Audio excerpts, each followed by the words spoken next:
What you guys are seeing in here is a pre-release build. It's not final. The interface, the environment, you name it, it's all still in development.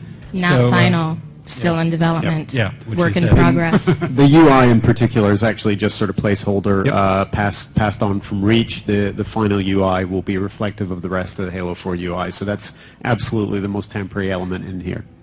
All right. So, Mike, you want to take it away? Yeah, sure thing. Hopefully I am loud enough, or louder than Jimi Hendrix's resurrected ghost that's going on in the next hall. So we're here to talk about Forge, and as everyone said, this has never been seen before. And with the placement of the monitor and the lights going in our eyes, Adam and I can barely see ourselves. So please bear with us as we just using the Force here. All muscle memory. All muscle memory. Well, I don't have any muscles, so that's a problem for me. But as you can see, what we have here is. As you can see, we have the Ravine. Now, this is one of 3 Forge environments that are going to be shipping in Halo 4 on November 6th. And as you can see, Adam's flying around here. This is probably the most beautiful Forge environment that you've ever seen before. So we've taken a lot of care to create a really kind of beautiful space for you to play in. And we're really excited to see when we set you guys loose on it, what exactly you'll be creating. So we want to talk about a few of the improvements that we've made to Forge. So, and you know what? There's just happened to be a nice little garbage file here that had nothing to do with my presentation, but we can talk about it anyway. Okay, so in the past, if you had, for example, like a spawn point or something on top of another object, it was a little bit of a pain to grab. But as you can see, as Adam is kind of rolling over the different things in this pile of garbage, you see the name, palette, create small, respawn point. There's no guesswork in terms of what you're grabbing, so there's no trial and error. You'll be able to grab exactly what you want, because when you do and you put the crosshairs over it, the name will highlight and you will know exactly what you're picking up. So that's one of the improvements we've put in Forge for Halo 4. So if you have something, so this bunker round, for example, which you see the name down there because we got the nice highlights, and you're placing it, and you're taking a lot of time and loving care to put it exactly where you want it. One thing that used to be a drag was you could easily kind of accidentally bump the controller and move it out of the position, and all that time and loving care that you put into it is now down the drain. But if you have it where you like it, like Adam does here, we've given you the to lock it. So, that's right.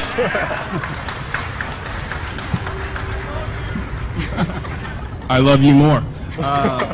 So now we have this nice piece exactly where we want it. It's locked. It is going to stay there until the end of time, or when if Adam decides to unlock it and move it wherever he likes. So you see we have this half a bunker. I mean, who out there wants half a bunker? Hey, only that guy. You, out of here, security. Okay, no one wants half a bunker is the correct answer. So, if you have something that repeats, so like a road, a racetrack, we've seen a lot of cool racetracks and stuff like that in different course maps. If you have something that you want to repeat, now we've given you the ability to dupe it. So, Adam has, this guy loves duping. Okay, so Adam has duped the base, and he is getting it lined up, and sometimes it used to be a little bit of a pain to get things exactly lined up. If you bump the controller and then the axes were kind of screwed up. So you've spoken, we've listened, and we've created a magnet system. How do magnets work?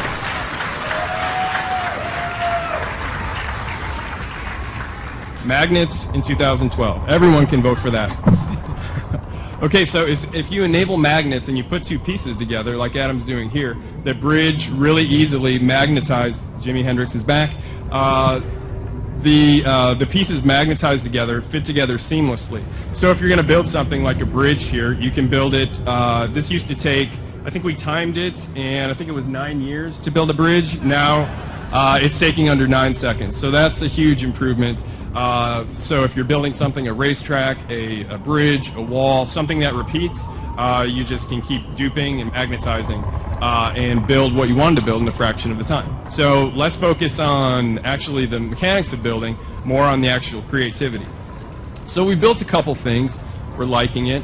And now let's talk about how it looks. So if you take a look at the both half of base round, bunker round that we've slapped together here, take a look at the lighting. This thing looks like it is high noon. This also is a kick-ass Halo map. Ooh, Halo joke. Nice. It looks bright. I mean, it's practically glowing.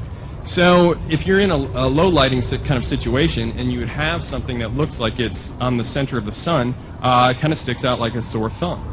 But if we go into player mode now, boom, dynamic lighting. Okay, so, yeah, give it up for dynamic lighting.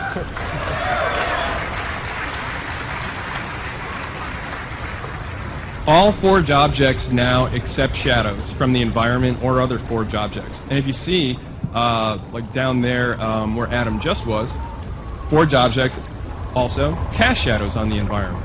So that means anything you put down in Forge is going to be a lot more integrated with the environment. So we want to give you the ability to create things faster and more efficiently, but we also have taken a lot of time and care to make sure that whatever you create is going to be beautiful. Did you say what the lighting system is called? Because it kind of sort of has the most amazing name ever. It does. The name is so amazing that it's a trade secret, and I cannot talk about it lest I be killed by Max. It is a very long, multi-syllable lighting system that I personally am not smart enough to talk about. I know what it does, but it has the word probe in it. We'll just leave it at that. Yeah, let's just stay away from probe talk here. But it's really cool, and as you can see, it looks great. The one other thing I wanted to talk about before we move off of the beauty of Forge is take a look at this object here. So a lot of very talented artists have spent an awful lot of time to overhaul all the Forge objects. So you, the fan out there, are spending tons of time and effort into making these things with a lot of time and care, and we wanted to make sure that all the Forge objects look just as good or comparable with what are in MP and single player maps. So everything is going to be a lot more beautiful, easy, and efficient to make. So now, let's see, we've got a little bridge going over the ravine. I've got money on saying Adam cannot make the jump, so let's see. You can do it. You can do it. So close. Oh my god. Not even close, as you can see. Okay, so in the past, if we wanted to make a jump like that, we would have to alter gravity, and that would apply to the entire map. So if you wanted to create low gravity, you'd have basically a low gravity map. That's right. Yeah! Yeah! I mean, you guys are so smart, I don't even need to tell you what's going on here. But for that one guy out there, yes, I'm talking about you, sir, who looks confused, let me just describe it. What Adam has done is laid down what's known as a player trait zone. What is a player trait zone? It's a player trait zone. Come on. The name describes it. In that little zone that he's made, which he scaled to just really the size of the bridge, you can affect the Spartan's traits. So let's say speed, jump size, or jump height rather, damage absorption, a lot of other things. And so now with that trait zone laid down, let's see if he can now make the jump. Oh yeah.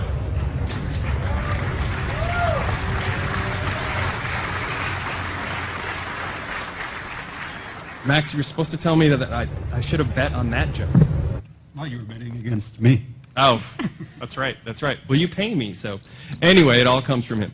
Anyway, so we easily made that jump with the player trait zones, and we're really fired up because we think, in addition to a lot of the other improvements, we're really fired up to see what you, the fans, are going to create with these new player trait zones. Okay, so we're going across the other side now, and oh, okay.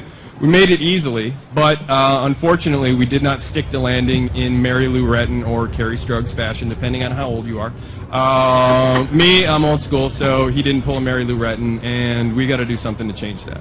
Okay, so we can easily lay down another player trait zone, and in that zone we can do something like either overshield when he gets in there or damage resistance. and alter how much damage he can take. Invulnerable. I have a feeling that he is going to make the jump now. I know. It's like ESP. So, let's see. Max, double my salary if he makes it. Okay, good. Done. Nice. Okay. Okay, and you heard it. Double my salary, so that's going to happen. Now I got to pay you $10 an hour? That's right. That's right. Welcome to the big times now.